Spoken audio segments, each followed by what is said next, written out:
I wanted to just get on to talking a little bit about women for a moment. As a woman, as a mother yourself, at the moment I have four teenage children, and they're getting ready to spread their wings and go out into the world, and yet I know I'm on my own journey as well still, and so when it comes to, I guess, supporting our children to go out and pursue whatever it is that they feel inspired by at this point in their lives, for me, I've shared with you, when my oldest moved over to the United States at 16, and like an ache in my heart seeing my beautiful boy head off in the world at such a young age, but also having faith that our kids are going to have their own life journey and we have to support them in going off. And fear can so often, I see fear so pervasive in how we parent our children.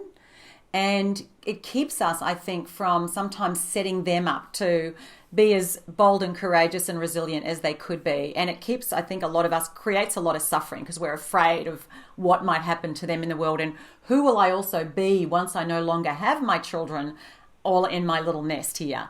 And I don't know, what are your thoughts on that when you see women sort of moving through this phase of life in their 40s, sometimes in their 50s, and the children are leaving, and it's this whole new identity of, well, who am I when I'm not, looking after these kids all the time, and how do I help just send them off with deep roots and strong wings? Well, two things. First of all, you talked about not extending fear. I think we want our children to be courageous. So I think that, there's that term helicopter mom, you're just hovering over them in every little thing. I think it's important as our children grow up, age appropriately, that we always be fostering them in whatever way is appropriate age-wise, at taking that little risk, going out on the limb, going a little further than mommy can take you in an age-appropriate way, so that by the time they do go off into the world, they're ready. And I think that's our highest achievement. Our highest achievement is they're ready to do that. They can do that, and they're happy doing that. I mean, I only have one. I have a great one. I envy you that you have more. That's my only real regret in life, is that I don't have more children. But there is nothing more beautiful than watching our children have their own lives and do their own thing.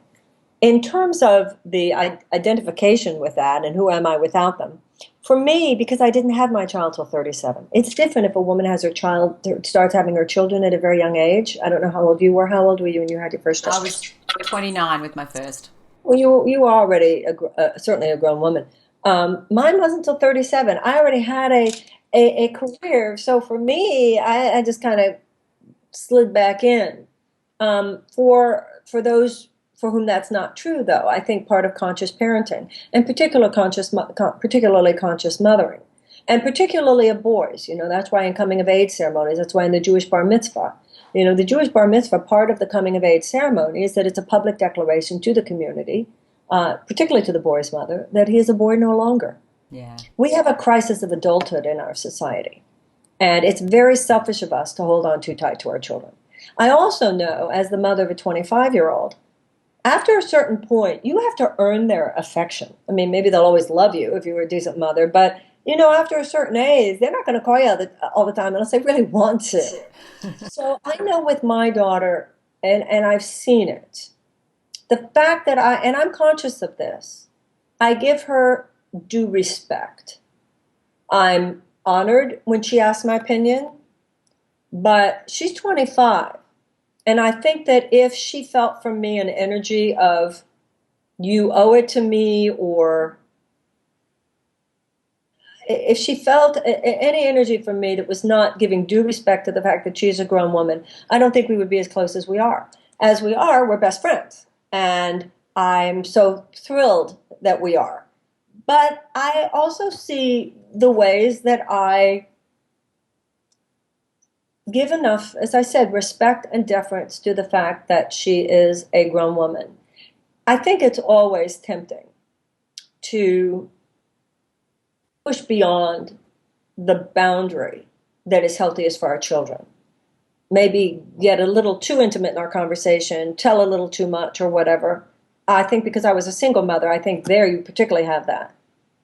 But and I'm not sure I always got that perfect. I don't know anybody, and you have 4 children, you would know. I don't know any parent who ever feels that once the kids grow up, wow, I did everything 100% right. I have nothing to feel sorry.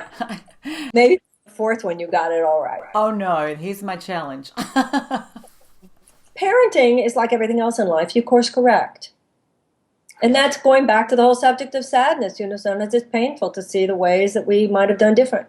But I think with your children, you apologize and say, I really get that that was not perfect. But most particularly, you just behave differently.